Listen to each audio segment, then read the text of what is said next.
Welcome to another exciting edition of Day 4.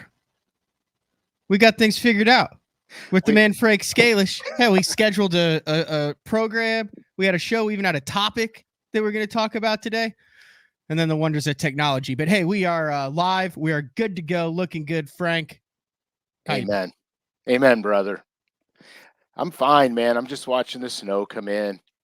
We're probably done in open water for a little while. Yeah. I'm calling you out right off the hopper.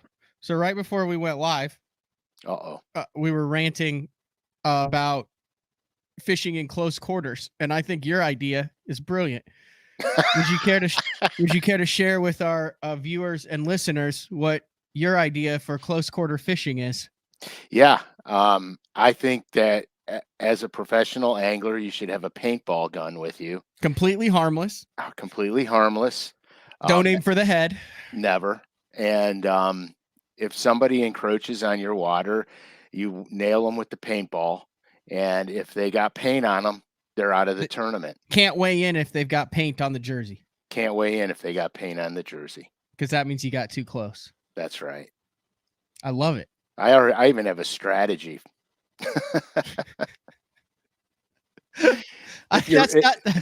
You can't just wait. You can't ambush. Oh, all right. Well, then never mind. Never mind. Forget it. Oh my gosh, Frank. I'm struggling this morning. I filmed a guide day episode that's going to run tomorrow on BTL, and I picked up JP, who was in town from New York, but he was up in Tulsa. Man, I didn't get back till like 1 a.m. How far is Tulsa from you? Like an hour and a half. Dang. Yeah. Yeah, that's a little commute. Yeah, but I'm those mornings sometimes you just wake up and you're bright-eyed and bushy-tailed, and other mornings you wake up and you're like, I would pay a lot of money to stay in bed for an extra hour this morning. Oh yeah, 100%. I understand that. Sometimes, dude, sometimes I'm so motivated that I usually wake up before my alarm clock goes off. So do I. So like if I set the alarm clock for 5:30, I'm usually up at 5:15. Regardless of whether you're fishing or whether it's a crappy day, like that's just what your body does. That's just what my body does. And lately I've been blowing through the alarm clock, dude. Like throwing it on the floor. I mean, I don't even hateful at it. Oh yeah, just it's this time of year for me. As soon as I have to put my fishing equipment up, I struggle really hard for the first few weeks because. So how long are you out of commission for fishing wise then? So you got to fish kind of late this year, right? The last couple years? Every year it's about the same. It's the first week in January and then it starts to get dicey. But we're going to have like 4 days in single digits and teens. And that's just going to glaze everything over. And then and that'll be the end of it. Unless we get a warm rain or something, and then we might open up. Some of the lakes might open up, and we could sneak out if we can. I hate this time of year. Now, will you get out on the ice?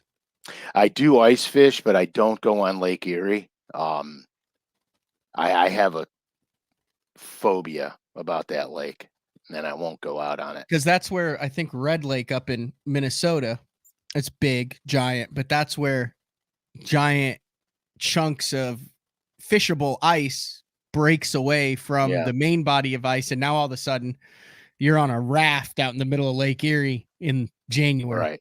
Well, and that happens. I had a guy I know. He got stuck out there overnight on an ice chip floated away. It was about a mile long. When you're vertical jigging down that ice hole, and all of a sudden your line starts to go that way. There's an issue. You're trolling on the ice. All right. Last week during the show, we kind of pumped lure nets, the graffiti cross series, and both the hard knockers and the one knockers. We had not actually gotten to lay eyes on them. Well, you had, but I had not gotten to lay eyes on them at that point. And I must say, they are a thing of beauty. They are very cool. So I ordered them after that show. Wait a second. We go over this every time. Yeah. You're Frank Scalish. You should get 2 of everything in every size and color that they make. That's what you do. That's literally your job. Right. And so I ordered a bunch of them because who do I need to talk to over there, Frank? Make sure that when it comes to the new releases, that Cleveland Heights gets an order. Yeah. Well, anyway, the long and short of it is, for whatever the reason, I haven't gotten them yet. And usually, LureNet, usually if I order something off of LureNet, I have it in 2 to 3 days. Yep. Like, regardless. And I ordered them, after our show last week, and I don't have them yet. So they're probably held up at, here. They're probably held up because here. You guys had that weather system come through. It's not, like, to me, it's not terrible. The weather's not terrible. I mean, it's ugly, but it's not That's what terrible. they look like, by the way. Oh, they're so good.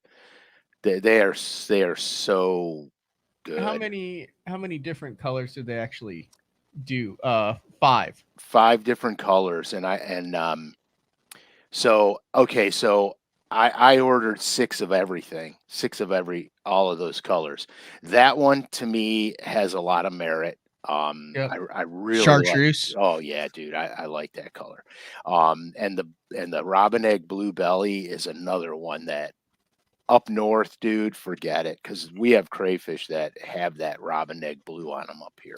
Robin egg blue. Yeah, that to me, that's dynamic. Now look at the bone belly. I got the bone belly one because to me that's a bait fish imitator, and so I got that to imitate bait fish. Obviously, all the other colors are more crawdaddy. Now that's an olive belly. Olive eye sockets, olive belly. That's really subdued. That's really cool. And then, of course, you got to have something with red in it for spring. Absolutely. You have to. So there you are, $8.99 on. Well, that was my email. $8.99. All the problems that we had this morning. We'll just remove that. Yeah, all the problems we had this morning with emails, dude. That is so funny that popped up there.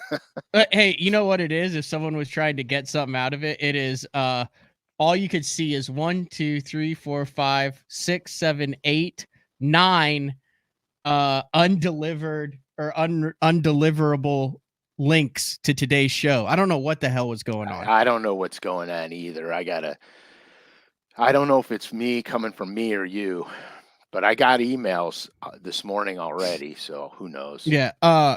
Good question. So on that graffiti craw, on those, he's saying, why those colors other than just looking cool? Like, is there any merit to like kind of the finish or that G flash? Yeah, I like that oil finish on them. It reflects a lot of different colors in the water. So I really like that a lot. I know that, and that crayfish don't reflect light exactly like that. But when you're throwing a rattle bait, most of the time it's a reaction bite. And so that really helps. It helps the fish see it better. It has a different flash in the water to it. It's different, but it also looks cool. Like you're going to catch about it. But I mean, dude, sometimes you spend $8.99 to buy a bait that looks badass. And this is one of those baits. 100%. Like you can't say, oh, I'm going to catch 10 more fish than I would have with a regular red craw. But dude, when you're throwing it, you're probably going to be like, that looks pretty badass. Yeah, you're going to be like, oh yeah, I'm catching one on it on this cast. I mean, those are the colors where you tell your buddies, hey, look at this. Oh, look at what I got. Yeah, there's no question about it. I mean, it's real. I mean, they're super cool, and they look way better in person. Way better. And then it also goes, do any colors get tested before release nowadays? That's a hell yeah. Yeah. Oh yeah. 100%. My FX colors were tested prior to me even sending them to them. Because the FX colors on the suspending rattling rogue, the way that I multi-layered pearls, the way I did that, like if you're going to throw one color, like let's say you're going to throw violet cream, for example, that bait will look different in clean water than it does in off-colored water than it does in dirty water because of the overlay on the pearls of it. It refracts the light differently in those different conditions. It they're phenomenal. Those colors they work. They're phenomenal. And so yeah, so the truth of the matter is, yeah, I fish them prior to because I paint them. So I always paint some for me to fish with before I send them in. Mhm. I've had paint jobs that I've done that I fished with and didn't like them and scrapped them. So I mean, you know, it's not a guess. It's not a guess. Um, and then there's videos out. I think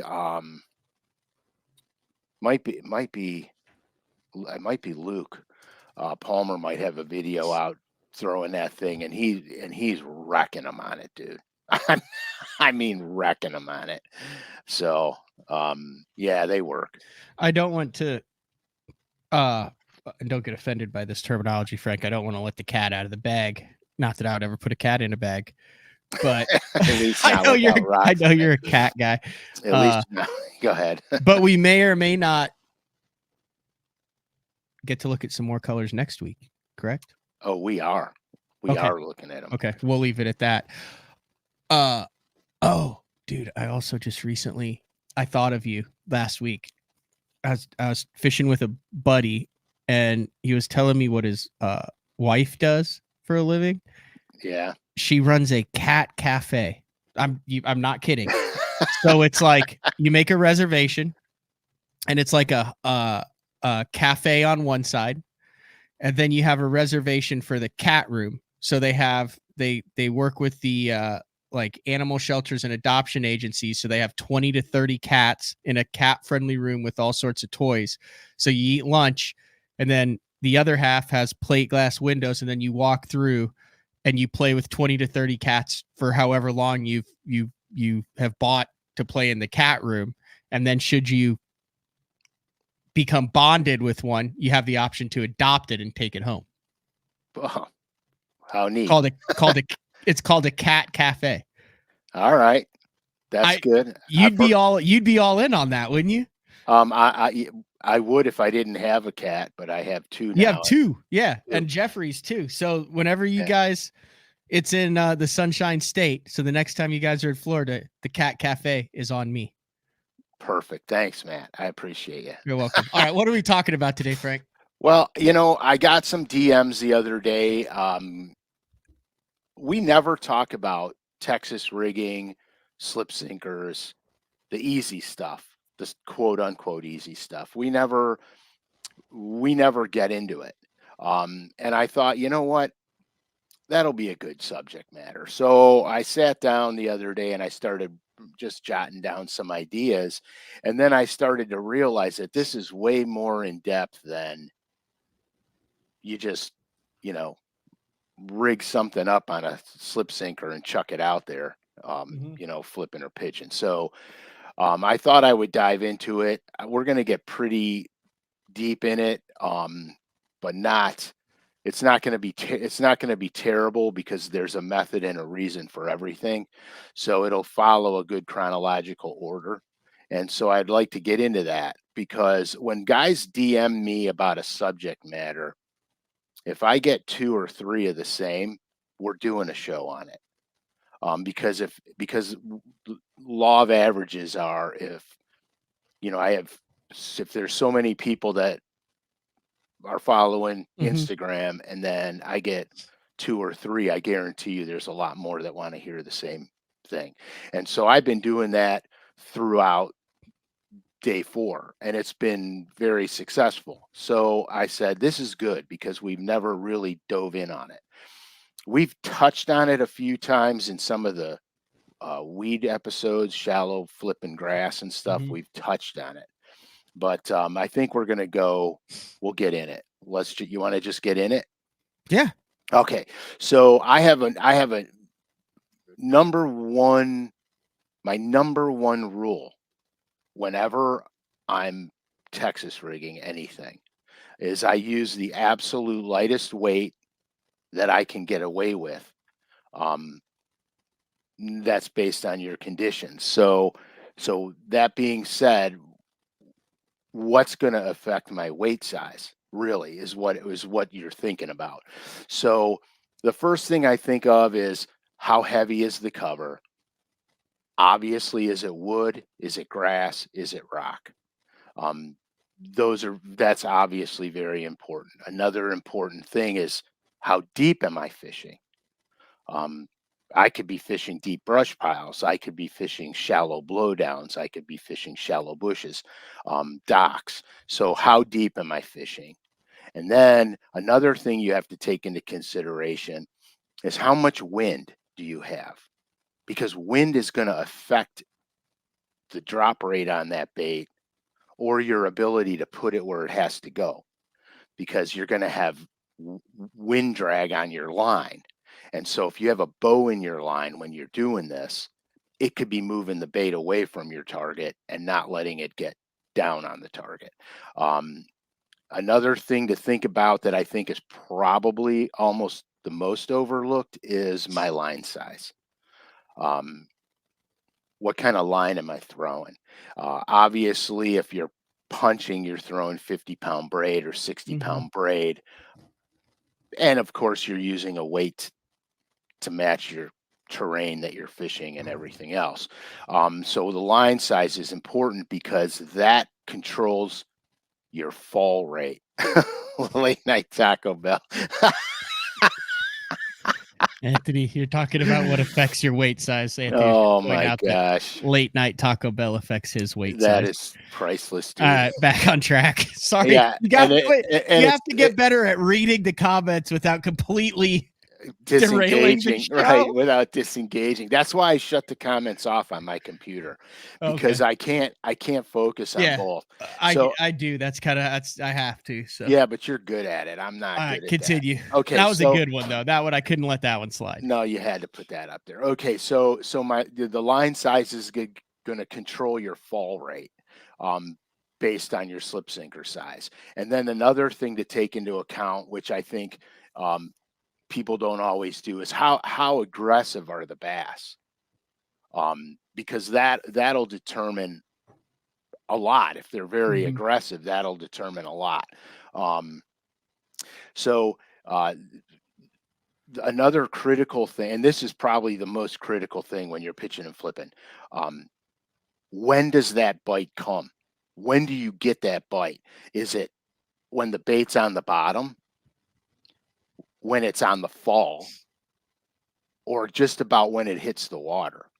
So the reason that you look at these things is because if the bait gets bit on the bottom, then you can use a heavier weight, because you want to get it to the bottom then, because the bass, that's where the bass are relating. If a bass hits it on the fall, that means they're suspending within that cover and they hit it on the way down. So this is when I'll start to lighten up the weight a little bit, because maybe now I'm going to get more bites as it falls slower through there. Now, if the bass are real aggressive, maybe when it shoots by them, they react on it and get it. But for the most part, if they're suspended in the cover, I'm using a lighter weight. Okay. If I pitch out there and the bait hits the water and my line goes, then I'm going to use the lightest weight of all, because those fish are right up against the top layer of the water, or they're just underneath feeding up. So then I'm going to use the lightest weight of all. Now, when this happens, okay, when you pitch out there and your line just goes shoo, and you immediately, you may have to start thinking of a different technique. You may be weightless spinnerbait, Senko, top water, right? Spinnerbait, wake bait. 100%. When that happens, you might have to analyze, because you might be missing fish because those fish are so close to the surface and reacting.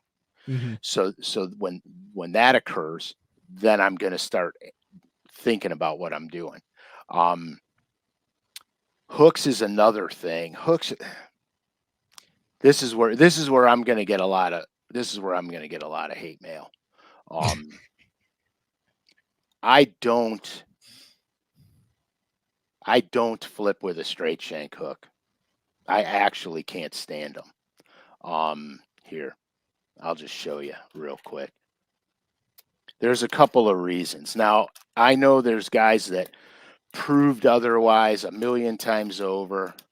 They proved otherwise that the straight shanked hook is the best flipping hook. And you have one. That's a straight shank. Yeah, that's a straight shank. Yeah.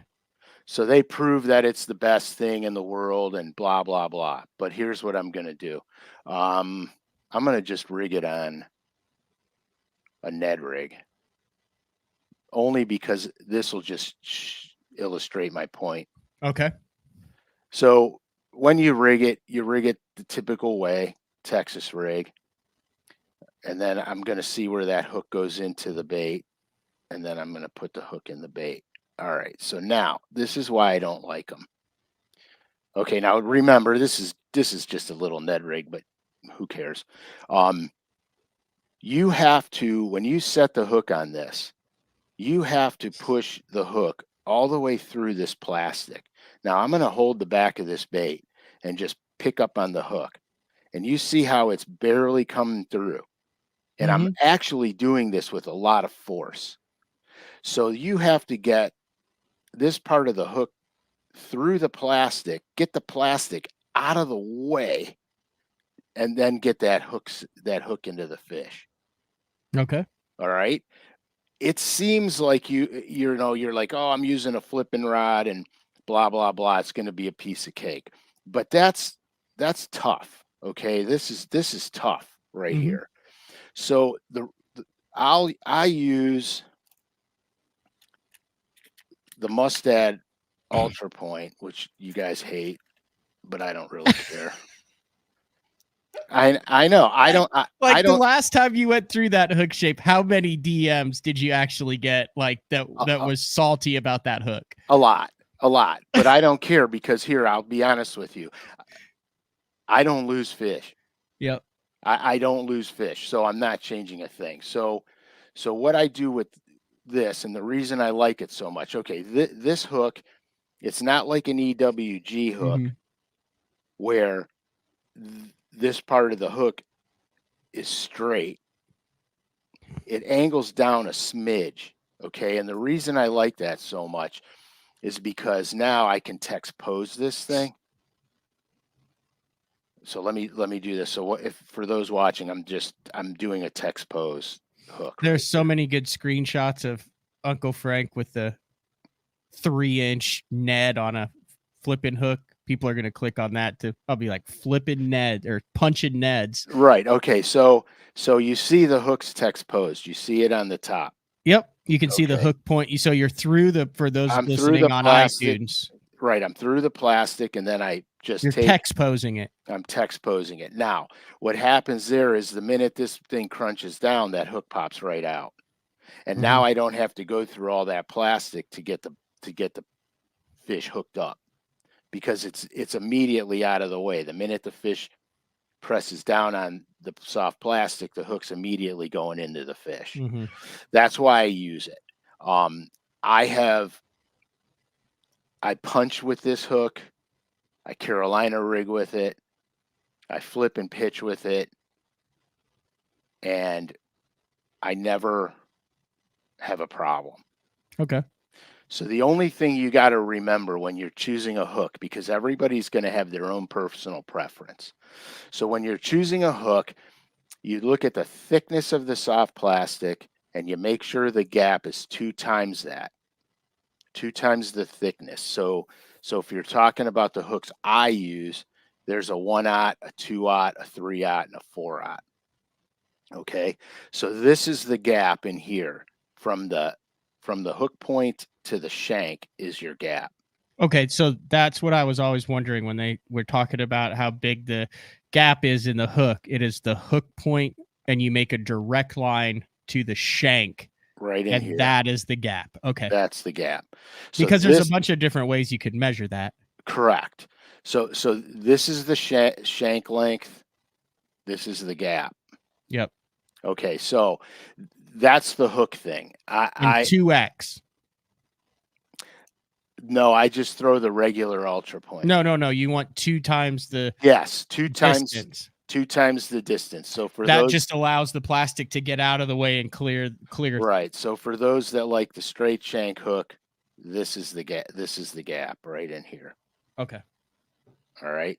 And so as long as it's 2 times the thickness of the soft plastic can get out of the way.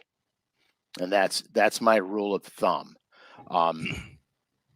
The other thing I do especially with soft plastics, is I always use glass rattles in all my soft plastics. I don't throw a lizard, a worm, a woolly bug, a beaver, a spine craw, speed craw, Christie critter, brush hog. I don't put none of that on without a rattle in it. So now what I want to do is I want to show you where the rattle position goes, and I'll show you why. So here I have two rattles. This is going to be, if I drop one of these, it's going to be bad. Yeah, we'll come back after Frank is done and talk about exactly. Oh, I did drop it, but I caught it. Did you catch it? I saw caught that. it. I caught Speaking of cat-like reflexes. Yeah, dude. I listen. We'll go back through and try to locate where you guys can purchase these glass rattles. Okay, so I have a small and a medium. Yep. Let me see if there. I'll put it on the blue. Small and a medium. The small's thinner. Medium's fatter. Small's thinner. Yep. Great catch. We're gonna do that in slow motion later. And so anyway, I could actually do that. You could. So here's what I want to show you. I want to show you the positioning of this, and I'll show you why.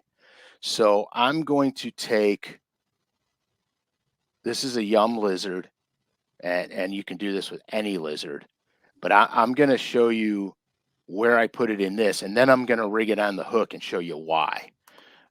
Okay, so the first thing I'm going to do, I'm going to look at the lizard, and I'm going to insert the rattle by the throat of the lizard, and I'm going to put it in, so I'm putting it in towards the head, pushing the rattle in towards the tail. So I'm going to have to do this because my lighting in here is in my face and I can't see. So what I do is, and I'll stop it right there. So I'm going to start right there. Yep. And then I'm going to run it right in the lizard, pushing it down towards the tail. You don't have much room for error there. No, there's not room for error, but that's where it is. It's right in the neck of the bait, right there. Okay.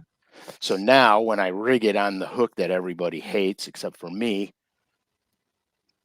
when I rig it on the hook, it's going to be perfect because I push the lizard into the hook, right to where it's starting to bend. You see where it's starting to bend? I pull it through so it's straight in the middle of the lizard. And then I'm going to run it around, and I tie my own keeper systems on these things. Mm-hmm. So it lays like that. And then I'm going to pick my spot, and I'm going to text pose this thing. This is so money. So it's text posed. Yep. You see it, right? Yep. Okay, now look where the rattle is. The rattle's right here. So it is in the basically on the shank of the hook. Right. It's on the shank of the hook. In between the hook point and the eye of the hook. Correct. So when the bass bites it, the rattle's never in the way. Now, why don't you just put it below in the butt of the lizard? Okay, so this is what I'm going to, the reason why is because you see how flexible this thing is? Yep. I don't want to lose that. Oh, yeah, it's brilliant. Because when I'm flipping over brush and that lizard's walking around the brush, I don't want to impede any of this action on the bait when it's fluttering down. That makes sense. I don't want that getting in the way of it. I want that thing as natural as possible falling over. So that's why I do that. Now I have a list of soft plastics and the hooks I use in them, but I do use this 2-aught in the lizard. I found it to be the best for hooking up percentages. I don't want the hook all the way back here in the meat of the lizard. I want everything close to the head. Here's why. If you've ever seen underwater footage of a bass taking a bait, a bottom bouncing bait, they always pick it up from the head first. They grab it from the head first. They very rarely grab a bait from the tail. As it falls, they pick it up head first because that's how they have to swallow it. Mm-hmm. They can't eat a bait fish by the tail. They have to swallow it head first. And so, and a crayfish, if a crayfish is slithering along, bouncing along on the bottom, they're running tail first because crayfish go backwards. And so they pick them up that way. Their pinchers are forward and the bass can swallow them easier. If you're using a jig and you get that double bump where it goes and then all of a sudden you got them, it's because they pick it up backwards, spit it out, and swallow it in head first. Mm-hmm. And that's why you get that. So that's the lizard. Now I'm going to show you on beaver style baits where I put these rattles, because this is another. Well, I just trashed the lizard, so we're not using it anymore. So on a beaver style bait, this is a woolly bug, but any beaver style bait, this is what I do. Now I'm going to take the bigger glass rattle on it, and what I'm going to do with this, and this is important, I always put the rattle in, starting in towards the head and pushing it in towards the tail. I don't ever do it the other way because the rattle has a tendency to pop out the other way because it goes against the way the bait's moving and stuff. So what I'll do here is I pick a side, and then I'll take the rattle in on the side in the same place, and I'll push it in on the side. You see where I started it? Yep. And then I shove it in parallel to the center of the beaver. So you can't even tell there's one in there. You can't even tell there's one in there. Holy cow. But it's right there. It's right there. And you just hear a little click. Yeah, and I don't know if you can hear it. Oh, yeah. Yep.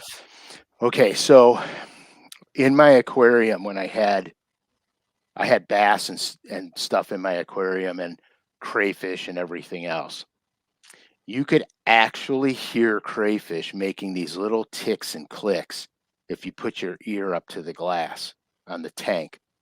They actually, and they're very tiny little subtle, they just make these little noises. And that's why I never, ever throw a soft plastic without a rattle in it. Regardless of water clarity. Regardless, I don't care. Table Rock to the Sabine River. It doesn't matter, because what happens with these little glass rattles, it's a subtle, tiny little click and a tiny little, ticks and clicks. The bigger rattles, the brass rattles and the plastic rattles that you put on the back of your jig, they're way louder than this, way louder. That's when I'll choose rattle or no rattle. But for the most part, when I'm using soft plastics, I'm always using the glass rattle. Now, here's another thing. If you need more noise, you can put another one in on the other side. Okay. So these are bass rattles, right? Not crappie rattles? They're bass rattles, just smalls and mediums. They make a giant one, but I don't like the giant one because I don't want to push my plastic apart so far that it starts to change the color of the bait. You know when the brand or anything of that, like if people wanted to see, because look, I'm looking at this. Bobby Garland has the premium glass rattles, but those are too small. Those I've used those, and for a bass lure, the plastic muffles the sound of the crappie rattle in a bass bait. Is that a fair assessment? It's fair. It's very fair. But those little rattles are nice if you're throwing like a finesse worm or something. Yeah, real skinny worms. They're real nice. And then the other one that they have obviously is the LaRue glass rattle, but it doesn't even have a sharp point on it. It's meant to be stuffed up into a hollow body. Bug. Yeah, it's a hollow body. So anyway, so I'm trying to get the rattle out, and you can see. Yep. So this is why I put it in this way, because if I put it in backwards, if the bass jumps, it's gone. It's forcing the rattle out, and so that's why I put them in backwards.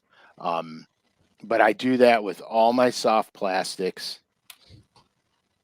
Always. Do you just keep 50 rattles in a little pack? Yeah, I have a little tiny, those pill bags that we saw last time. I just keep those. I keep about 50 rattles of each, 2 pill bags, big ones, or, the bigger rattle, skinny rattle. And that's what I do. And I have so much confidence in that glass rattle that I absolutely will never throw a bait without it. Even when I'm shaky heading, I put a rattle in the same place when I'm shaky heading, because I want that little clicking and ticking stuff. Because I shaky head a lot of cross style baits, like the Yum Spine Craw. It's one of my favorites. And this bait, I do the speed craw too, the Zoom speed craw as well. But you got to realize something. This bait here, the body segment on the spine craw, is about 1/8 of an inch longer than on a Zoom speed craw. So on a shaky head, this thing is absolute money, because the hook's not coming out to the back of the bait. The hook is right where it's supposed to be, and then my rattle will be right in the middle of it. Okay, that makes sense. And so it's perfect. Now, the only time I don't put a rattle in a soft plastic is if I'm Carolina rigging, because the weight and your bead are making the racket, and I want the soft plastic to be floating free. I don't want to add any extra weight to the plastic. So that's the only time that I don't do that. Now, I mean, I have a list of weights and sizes and stuff that I throw on each thing for the most part. The easiest one probably is punching. Punching is by far almost a no-brainer with a Texas rig and a weight. But I still go to the lightest punch weight I can. So 95% of the time I'm using a 3/4 ounce weight. There are those times when the mats are thick and I got to go to an ounce, ounce and a quarter. But I found that those mats there, I'm not as frequently encountering. Right. Where I can get the 3/4 through it, because I can shake it up on top of the mat, or give it an up, pitch it up and let it go down there. The weight size only matters to get through the vegetation, to get through what you're punching, because then I do a controlled fall with my bait. And one tip on punching, I'll punch it through and I let it go down. It hits the bottom. I pick it back up to the underneath the canopy. So my bait's underneath the canopy like this. And I'll hit it up against the top of the canopy. You've mentioned that a couple times over the past couple years. Yeah, I have absolutely, the canopy will just go. That's a bluegill. That's what they think it is. They think it's a bluegill eating something off of the underneath of the mat, right? Right. It could be, but if you've gone under, craw underneath too. Right. The crayfish, they eat the snails and the small zooplankton off of the grass. So some of this grass, they'll have crayfish all over them. And so that's why it's important, because sometimes those bass are keying in on that. Yep. Sometimes they're keying in on when it busts through. And sometimes they want it on the bottom, where I slam it on the bottom a couple of times. Poof. Yeah, just make that debris cloud as it hits the bottom a couple of times. But that's pretty much it with punching. I don't make it complicated. And even when I'm punching, I'm not using the straight shanked hook, because here's another thing that happens with the straight shanked hook. And this is what annoyed me the most about it, more so than anything else. So we're going to put it in here, poke it out there. We're going to rig this thing up like you do. And this is a good punching hook. I mean, this is a good straight shank hook. But so when it's rigged up nice and straight, looks good to me. Right. the first couple times you throw it, you're in business. But after you're dropping it in through the cover, through the grass or whatever, after a little while, you'll get grass and slime on your hook shank, and then all of a sudden, this thing won't stay on it anymore. It keeps coming out. And the last thing and I've had this happen a million times. The last thing I want to do is make a perfect pitch. And right when that bait hits the water, this thing is free and I got an open hook going down into the cover. Yeah, you're screwed. That's a wasted cast. That's the other reason I don't use the straight shank. And I know I'm going to get flack from it because I got a lot of pro buddies of mine that swear on this. And they're not wrong for them, but for me, I don't lose fish doing what I'm doing, so I am not changing it at all. So if we go craw baits like the Yum Spine Craw, a Zoom Speed Craw, Christie Craw, any craw bait, for the most part, I'm using my 2/0 hook because the baits aren't very thick. They're not thick bodied. I'm using my 2/0 Megabyte Ultra Point, Texas rig weight size. I always use the lightest I can get by with, but 90% of the time I'm probably on a 1/4 ounce. And then I go up or down from there depending. My 3 favorite sizes is a 3/16, 1/4, 5/16. Very rarely am I on a 3/8 or a 1/2, but I do use them on certain conditions you need them. The one thing I forgot to mention, the other thing that can dictate your weight size is current. If there's a lot of current in the place. So what you like on the Mississippi River, perfect example. If you're flipping outside edges of eelgrass and stuff on the main river, there's a current flow. So rather than have that bait go right down into the bottom of the eelgrass, because bass are ambush predators, I use a lighter weight. I pitch it upstream and I work the bait down with the current. So I'm drifting it down. So if the grass edge is all erratic, I cast out there and I'm bouncing it around that erratic edge of the grass. The bass will sit in that grass and ambush whatever is coming by. I get more bites that way. Now, there are times when they might be buried up under, cold front conditions or neutral feeding zone where they're buried up. Then you got to get something through it and get it in there and get it through it, get it to the bottom. That's when you go to the heavier weight. About the lizards because I already talked about it. I just use the 2/0 hook in it. For the most part, I'm 3/16, 1/4, 90% of the time. Christie Critter, brush hog style baits. Depending on if you're going to use like the big Christie Critter or the full size brush hog, then I'm going to have to go to the 3/0 because here, look, this is a fat ombre. So I'm going to have to go to the 3/0 in that. But if I'm using a baby brush hog or a small Christie Critter, the 2/0 is more than enough hook. Well, okay, let me ask you this. When just a general rule of thumb when it comes to hooks, would you, because you got guys who are bank fishing, you got guys who might run out of different sizes. Would you rather, if you had to, have a hook that was a little bit too small for the plastic or a hook that was too big for the plastic? I would always go a little bit too small for the plastic. Now, really? I'll tell you why.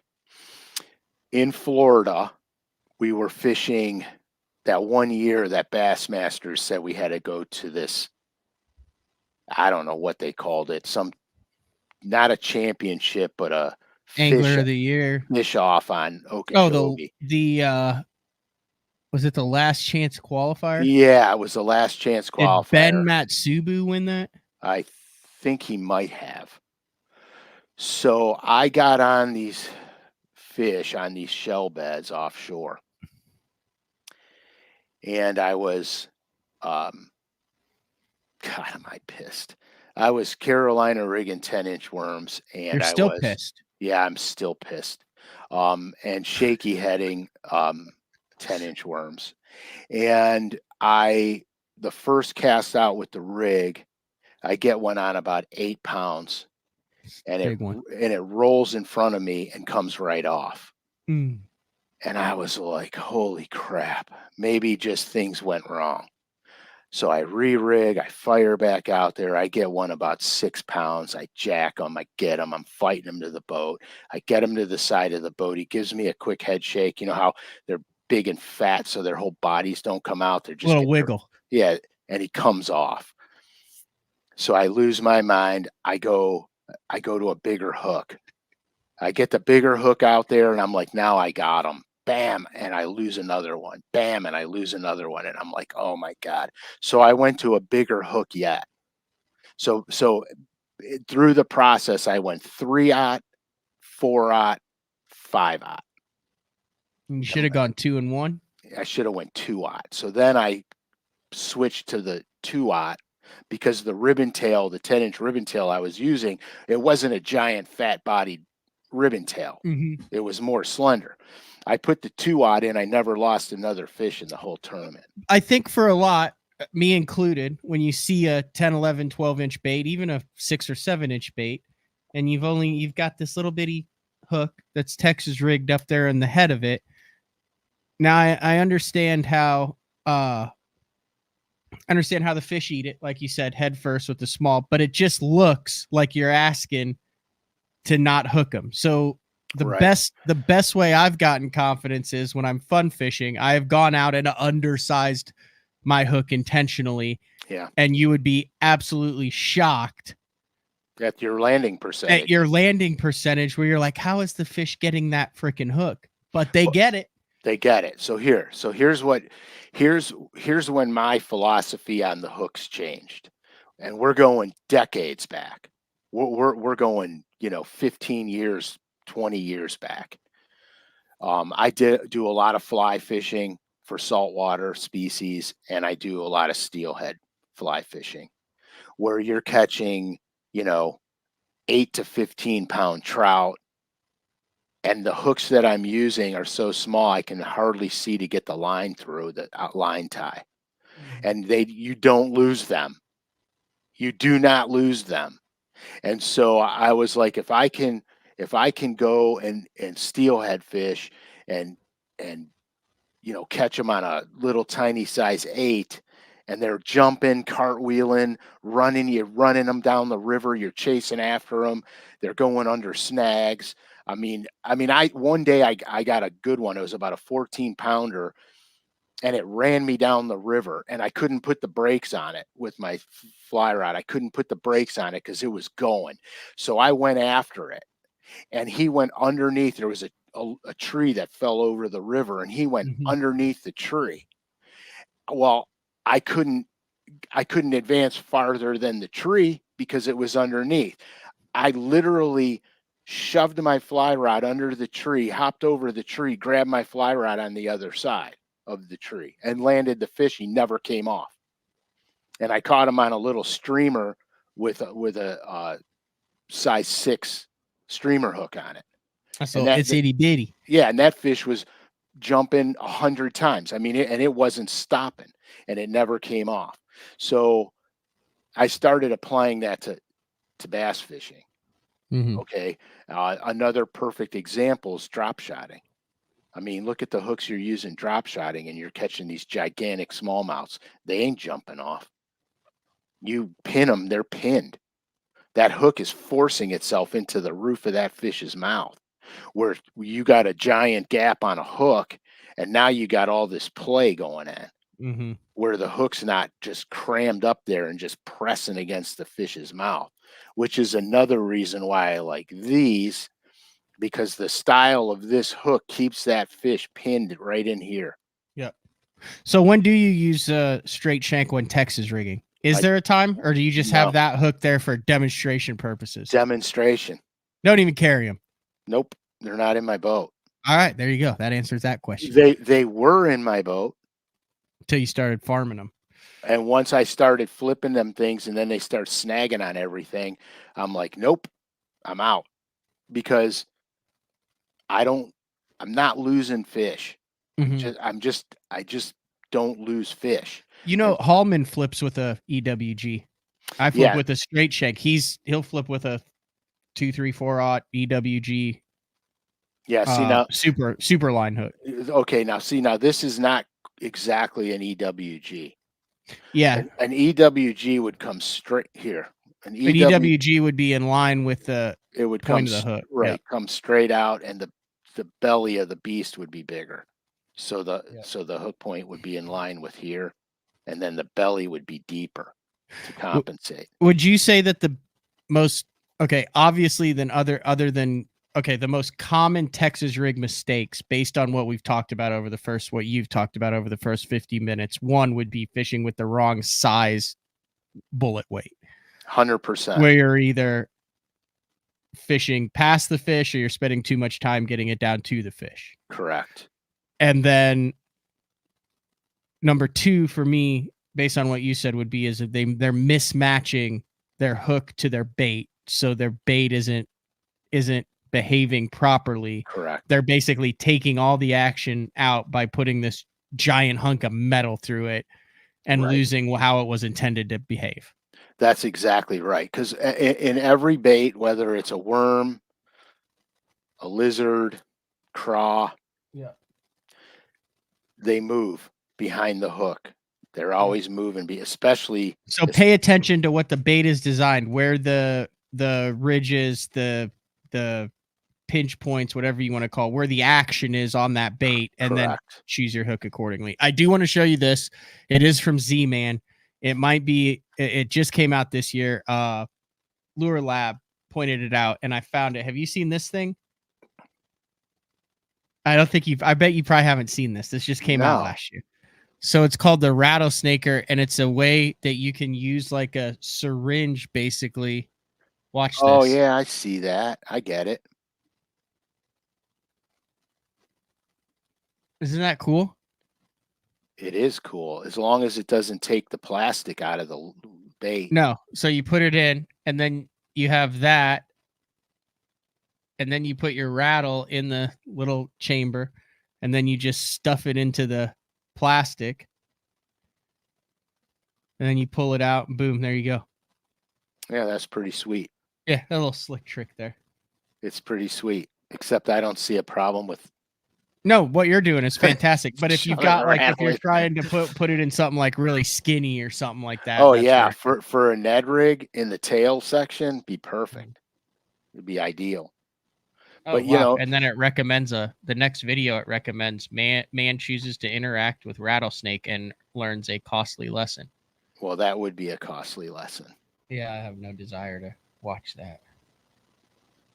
Yeah, so that's my take on it. You guys can use any hook, any brand hooks you like, but if you follow that rule of thumb, gap 2 times the thickness of the soft plastic, you know, follow the rule of thumb where you don't want a hook shank that is so long that it's stopping the action of the bait, rattle placement, you know, your success rate will go up.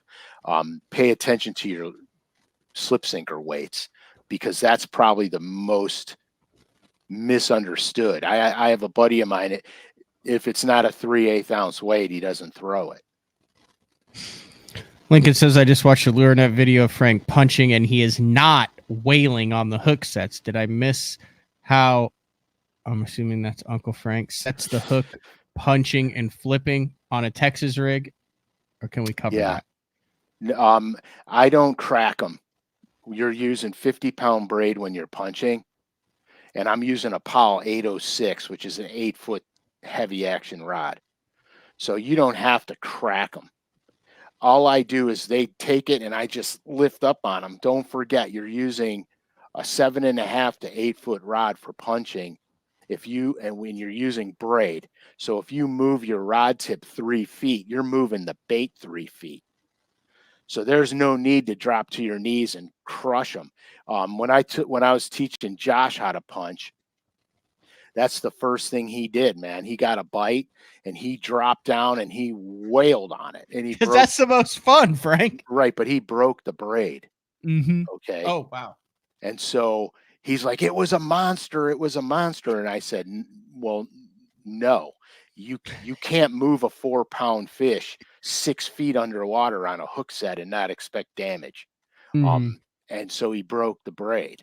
And so I got him, so when he sets the hook, I finally got him so he just moves that rod a little bit and gets him instead of dropping down and whack. It's not like you're using Teaching them a monofilament. lesson. Right, it's not monofilament where you got, a half an inch of stretch per foot Yeah. of line. You got to remember back in the old days that line stretched. Mhm. And so if you make a long cast, you're stretching a half an inch a Rubber foot. band. It's like, whoa, and you got to pick up all that slack that, Hey, listen, this is an interesting thing on stretch, and I've done this before. Go next time you're somewhere, tie it to the boat cleat, tie to a tree, whatever, and just walk 50, 60 feet away and take the line and do it with. If this is because everyone talks about stretch. This is where I was like, holy cow. Do it with mono, fluoro, and braid. And the oh yeah, braid, I mean, you're stuck. I mean, you're yeah, yeah, stopping on the tree.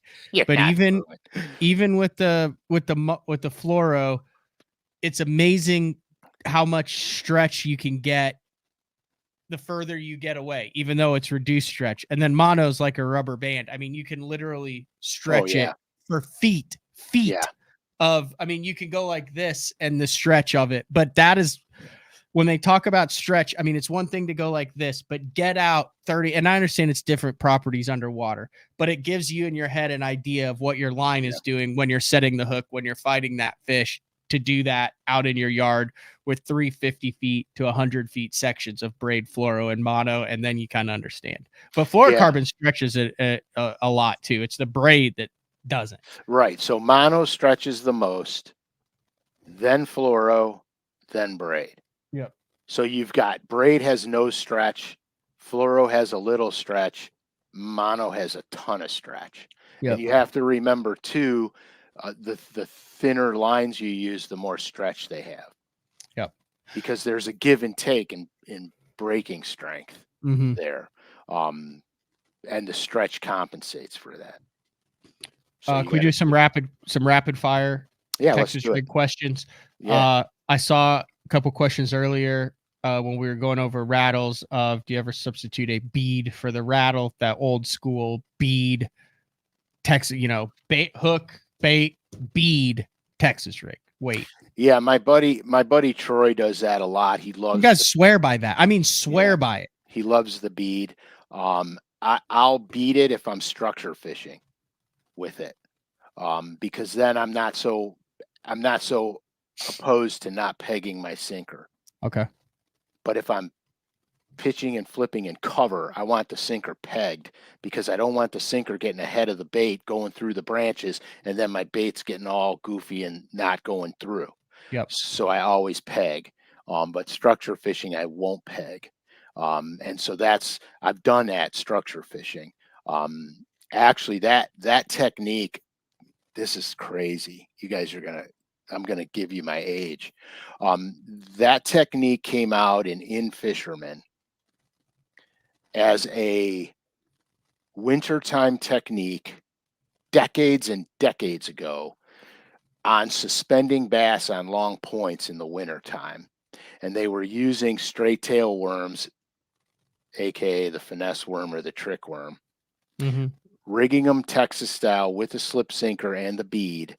And they were drifting over these points, keeping the bait in the where the fish were suspending and just shaking the rod tip as they were drifting over this stuff.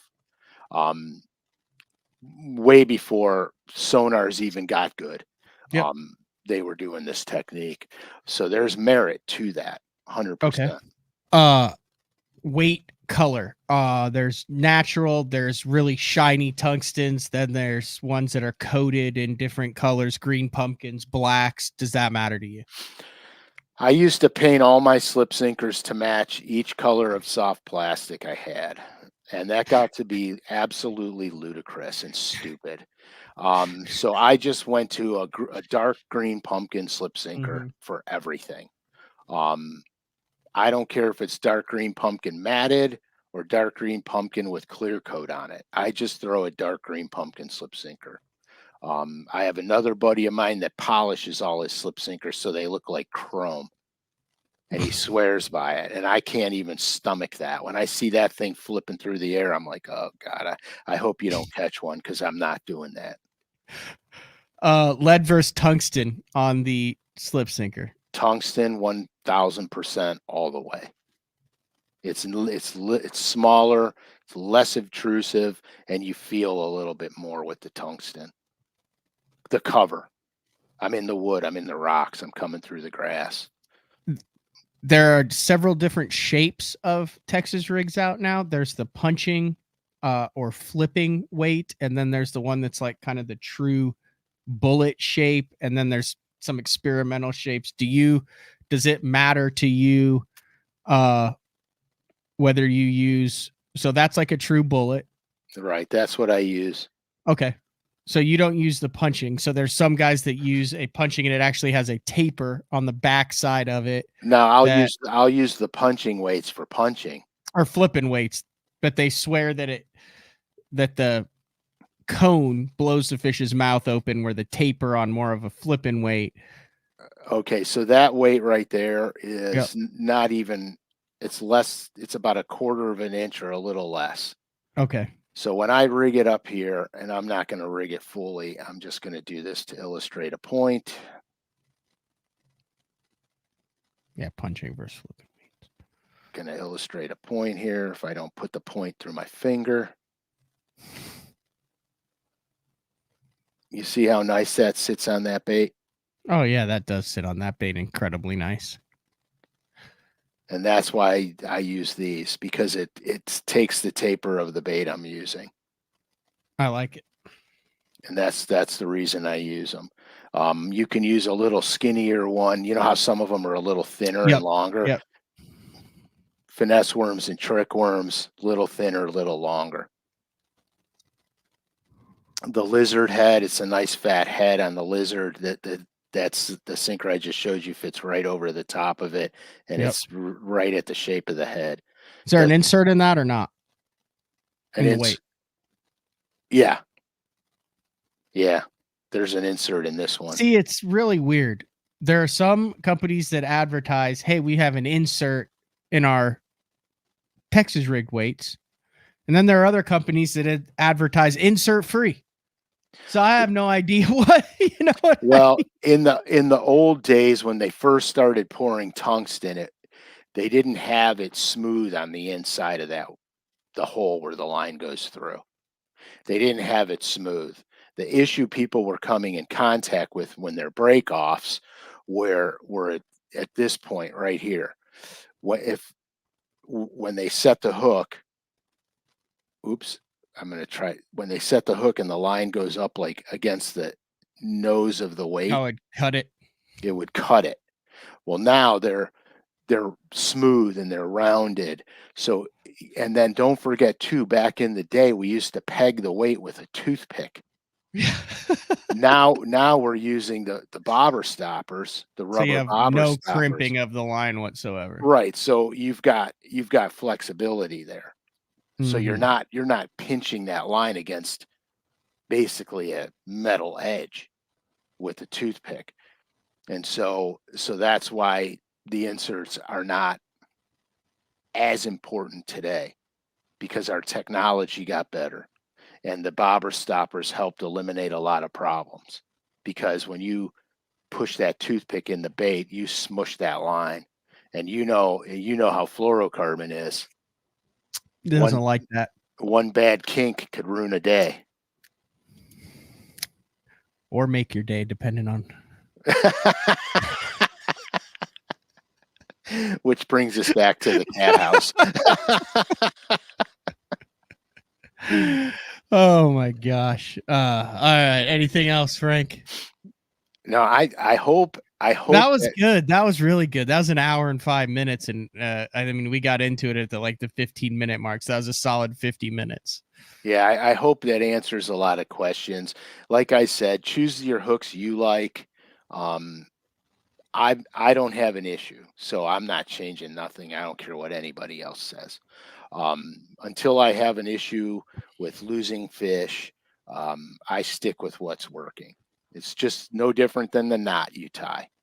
If a Palomar knot works for you, then you better be tying that Palomar knot. I like it. You want to do a Q&A show next week? Yeah. Yeah, let's do a Q&A show, because I have a whole bunch of new colors to show you guys. And so we'll show the colors, and then we'll do some questions and answers. All right, if you're listening to this, I know there's a chance you might not get to listen to the show live.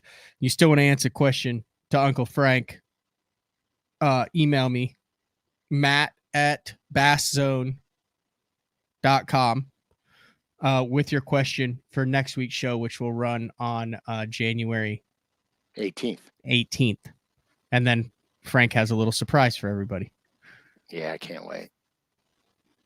It'll be good. We got both of the did we get both of the Halloween guys out? Because the other one No, I'm missing. Okay. I'm missing.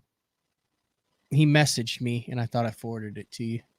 No, send it to me again. I have the box packed and ready to go. Okay, we'll do.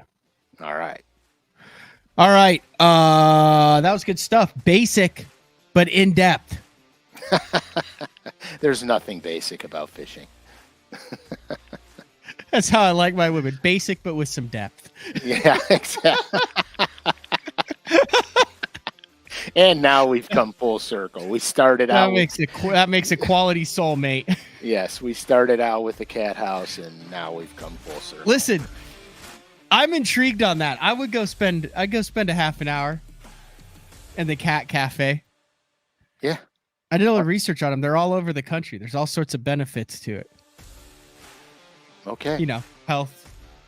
So personally, I would more likely spend it in a doggy brunch, but I'm not going to turn down a doggy diner. A doggy diner. But I'm not going to turn down a cat cafe.